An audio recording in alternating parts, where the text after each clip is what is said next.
Have you ever listened to music, not just heard it but felt it, before a single note was played? That moment before the music begins, where the air holds something, a tension, a potential. You can't quite name it, but you know it's already there. In a single line from the Gospel of John, we're offered a key, not just to Christian life, but to the pattern beneath all life. Jesus says, "If you love me, you will keep my commandments." It sounds like a command.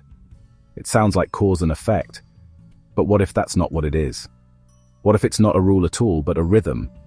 I want to invite you into a different way of hearing those words. Not as a directive, but as a description, a reflection. Not as do this to prove that, but if you're already seeing clearly, you'll already be moving this way. Imagine this. Christ is not distant, not waiting for obedience as a show of loyalty. Christ is here, in the ground beneath your feet, in the breath you just took, in every atom, every stone, every stick. Christ is already in all things. That's our foundation, not a theory, a reality. So when Jesus says, "If you love me," what if he means if you see me? If you recognize me pulsing through everything, the trees, the city, your neighbor, even your own beating heart, then of course you'll move differently. Of course your life will align. Not because you're trying to obey, but because you can't help but respond to the beauty you see. Love becomes perception. Obedience becomes resonance. And Christ? Christ becomes not just the speaker of commandments, but the living harmony that arises when love and alignment coalesce. Let's put it this way. If love is how we see and obedience is how we walk, then Christ is the music that plays when the vision and the motion are in tune. Christ isn't waiting at the end of the road. He's the song being played when your footsteps match the melody already embedded in the world. It's not linear.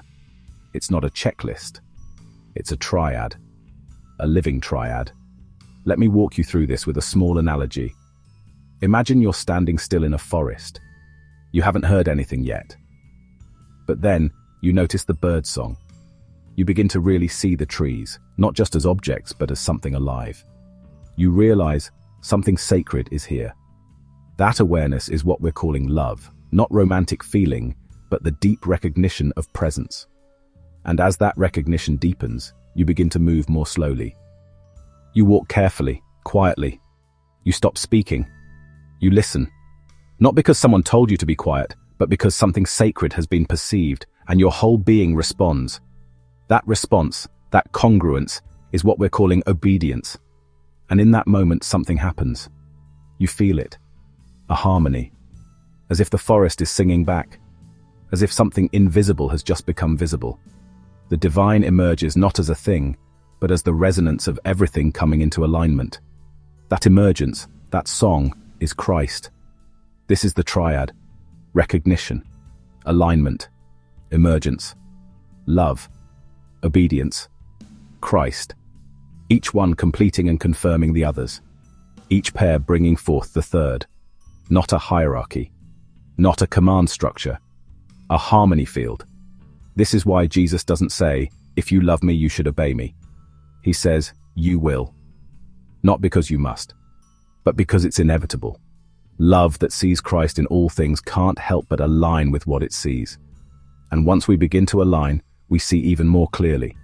Christ becomes more vivid, more radiant. Not because he just arrived, but because we finally stopped looking away. So what does this mean for our lives? It means that obedience is no longer about fear, no longer about rules. It's about rhythm. It's about learning to hear the melody that has always been playing and letting your life move in tune with it.